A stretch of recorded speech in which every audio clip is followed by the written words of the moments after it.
The alarm clock blared, but Tom just pulled the covers tighter. Another day was beginning, but all he felt was a crushing weight in his chest. Getting out of bed felt like trying to climb a mountain. Depression had a hold of him, and it wasn't letting go.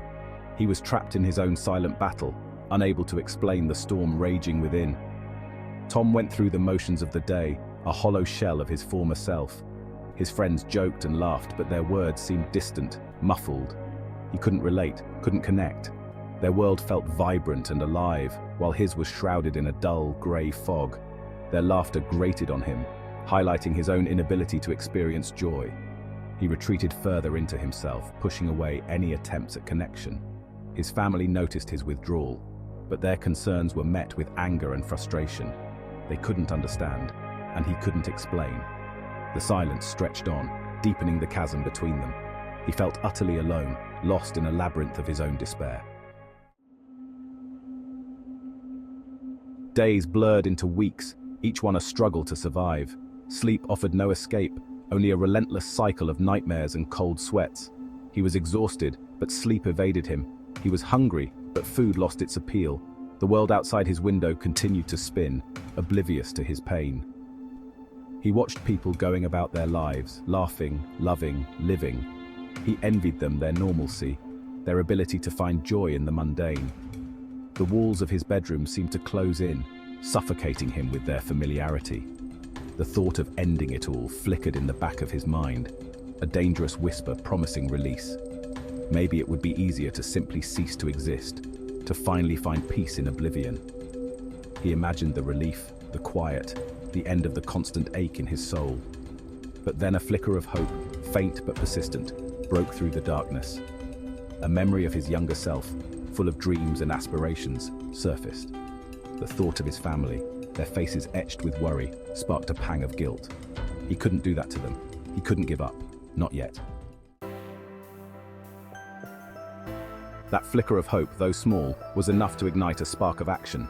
He stumbled across a helpline number, scrawled on a crumpled piece of paper tucked away in his desk drawer.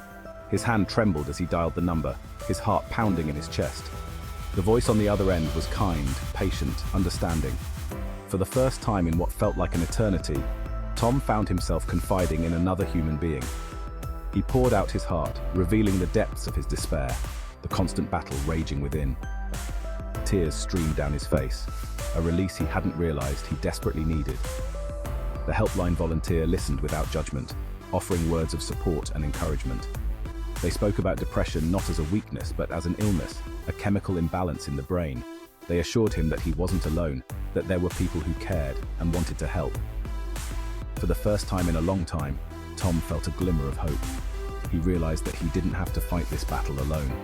There were people out there who understood, who had been through similar experiences and come out the other side. The helpline volunteer suggested Tom attend a support group for young people struggling with their mental health. He hesitated, the thought of sharing his story with strangers filling him with apprehension. He wasn't sure he was ready to face the outside world, to expose his vulnerability. He wrestled with the idea for days, the fear of judgment battling with the longing for connection. He knew that isolating himself further would only worsen his condition, but the thought of social interaction felt overwhelming. Finally, driven by a desperate need for human connection, he decided to take the leap. He wrote down the address of the support group, his hand shaking slightly.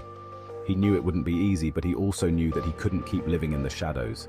It was time to step into the light.